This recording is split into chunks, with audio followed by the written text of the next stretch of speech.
Thanks for joining me, guys. It's Paper, cut to you, one of your resident guides here at PlanetDestiny, bringing you a strategy guide on how to get the most out of invisibility with your Blade Dancer subclass. We are going to be going over game mechanics, reviewing some tips and some tricks like always, and really there's no better time to be a Blade Dancer. Ever since Crota's End came out, we have been put on a pedestal because of this unique ability.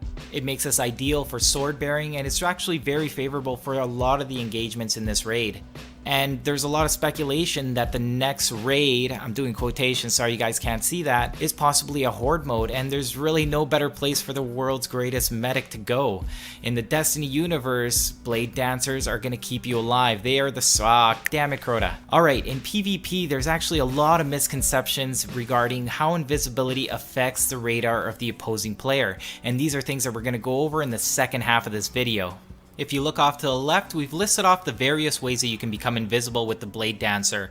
There is Stalker, Escape Artist, and Vanish. What you're seeing beside them is the corresponding times of how long invisibility lasts. The reason there is two sets of number is because when you use the complementary perk Shadowjack, it extends the duration of invisibility. They are also listed from top to bottom in the frequency that you're going to be using them the most.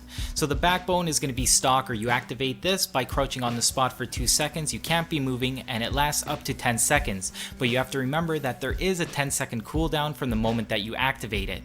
The second most frequent way that you're going to be going invisible is by using Escape Artist, and how often you use that is going to be based on your strength build. If you have maximum strength, you're going to be getting it every 30 seconds. If you have minimum, you're looking at about a minute. Armor perks are also going to change that. The last way you're going to be going stealth is by using your super, and this is the ability called Vanish. And we're going to talk about the mechanics of this a little bit later in the video, but it's a good habit to always activate it just before you run out of super to get the most out of it. Now let's talk about how mechanics work on the AI here. As you notice, they always huddle around the last place that they saw you. They don't forget, so you have to be careful for this. They use this mechanic in a couple of ways in this game. So you have to watch out. They will always shoot in the last place they saw you. They will also shoot your comrades as well. And this is also how they set up a trap. If they see you on proximity, they use it as an excuse to hit you even if you're invisible because they have the location of your partner. And this is one of the reasons why it makes it a little bit harder to use Escape Artist on enemies that will 1 or 2 shot you. If you're quick enough to get out of the way of where you actually hit them, then you're going to be alright, but that's going to require some pretty good timing on your part, so be careful when doing things like that. And you also have to know how mechanics of how certain enemies work. Gorgons will actually hear you if you double jump, so you have to be careful. If you caught that slide, it mitigated the damage, and I talked about that in a mobility video that I did a little while back. And I'm actually going to do a second one of that because I figured out even some more things that I want to share with you guys. Alright, so I got the idea, how about I go for an assassination? And there are some games that go more in depth and give you points for doing things like this, no collateral damage, or getting stealth kills from behind, and I thought that would be really cool. But then this guy came out, so I had to go loud and proud. And watch, he's just gonna bow down. So that was pretty good. And then I leave this place and I get pretty lucky, so I'm gonna go right back in there and do this again. But it would be really cool to actually see bigger guys like that just out in the world, even if it were bigger Shanks. I know they were talking about some guns that have very specific perks for Shanks, which is kind of weird to hear, so maybe they're gonna play a bigger part. We're reaching the halfway mark now, so I'm gonna do a summary of this all at the end. I'm also gonna run over the perks, because first I want to go over the mechanics, go over some gameplay, because then I find that people can understand the build a little bit better and why I decided to go with these perks versus other perks. Alright, jumping into PvP, this is where there's a lot of misconceptions, so we're going to be going to school here. I'm actually got a buddy by the name of Decaf. He actually helped me out to make this video because there's no custom game modes here. Here's Ruin helping me out. You can see this approach here with stealth, and by the way, he's walking. And here you're going to see his approach without stealth, just so you can see the difference of how you can actually sneak up on characters. Now this is one of those rare opportunities where we actually got left alone for a while. Everybody's going to be able to see everything on the radar, as well as how long the timings take to go into stealth, come out of stealth, and how you're going to see how the radar reacts to stealth when you're doing certain movements, whether you're crouching, whether you're running, whether you're double jumping. And we're also going to do the special Vanish. That one's actually the best one, and you guys are going to see in a little bit why.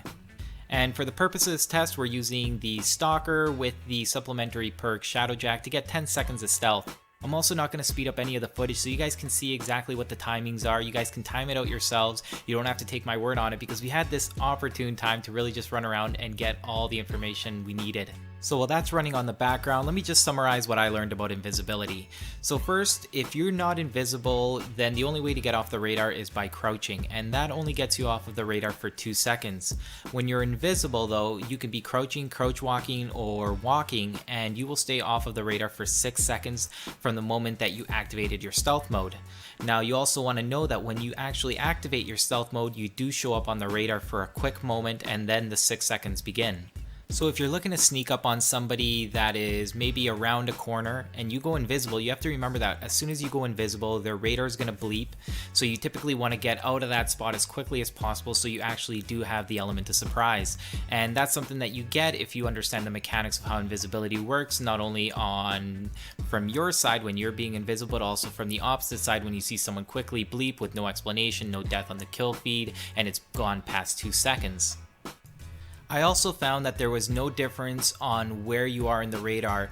If you're in the center of the radar like my buddy is right now, or all the way on the outskirts, you still only get 6 seconds and 2 seconds when you don't have stealth, when you're ducking. If you go into the inner perimeter, then that ball is going to flash and you're going to know somebody's by you regardless of stealth mode or not. And this also doesn't change when you use vanish. That is not one of the advantages. You can see double jumping when you have invisibility takes it away, and this actually was a big influence on why I actually decided to use blink on my PvP build when I was using invisibility. Now let me give you a demonstration a little bit more in depth about the Vanish perk. It actually gives you a few unique abilities that the other invisibility techniques don't give you. It actually allows you to run and still stay off the radar. It also allows you to double jump. But just like any invis, if you activate it, you will bleep on the radar and then your 6 seconds start where you're off of the radar. And I think it's actually really cool that they put enough thought to give it a little bit extra than the other invisibility perks. I like that kind of thought when it goes into things like that. And I actually like the fact that Stalker, though it's the one that you can use most frequent, actually has a shorter duration. It's those little touches that I really find balance the perks out, especially when you're trying to use them in PvP. Taking all these things that I learned about invisibility is how I tweak my build, whether I'm going to be playing PvE or PvP. When it comes to grenades, that's your choice, but jumps I did find mattered. In PvE, I did prefer the double jumps because when you use blink, it does cancel your invisibility. However, in PvP, I found that once I was looking to jump at somebody, blink was just a lot better for when the engagement started. By the time we're shooting at each other, people are going to notice you. You're kind of like the Predator, but when you're actually watching the TV and you see that it's all pixelated and you're like, how can they not see this guy? So you have to be careful also about the fact that when you double jump, you show up on the radar anyways. And the PvE perks are a lot more obvious. Vanish if you're looking to do a lot of medic work or you're looking to sneak around or bypass a lot of enemies, then Vanish is definitely going to be your first choice. If you're looking to kill more enemies, then you probably want to use something like Showstopper or Razor's Edge. And in PvE, again, the choice is pretty obvious. If you want to stay invisible, you want to use Escape Artist. In PvP, the choice isn't quite as clear, but I settle on Fast Twitch because it's a very reliable melee attack. Unlike Backstab, the hitbox is actually quite small, and if you know about the mechanics of invisibility, once you get into that center of the radar, that range is about 5 meters, the radar constantly goes off, so it's actually really hard to sneak up on somebody, especially because of the fact that when you're invisible, you're not actually invisible to the eye. So if you're going to be hitting somebody in the back, it's almost relying on luck. If not, you're going to have to be doing some fancy blinking to get behind somebody reliably. I also don't like the Escape Artist perk in PvP for the same reasons you can't use it in PvE against characters that will 1 or 2 shot you. Plus, PvP players are just a lot smarter than the AI and they are not going to be tricked by Escape Artists, so don't even try it there. When it comes to fleet-footed, it seems like a good idea because you're faster and you can sneak up on guys, but we now know that when you're running, you're on the radar anyways. Usually a good way to go is with Shadowjack to just add the duration of invisibility each time that you do it. In the last column, we have Stalker, Encore, as well as Hungering Blades. And if you're looking to do an invis, you have to go with Stalker. It is just the backbone of invisibility.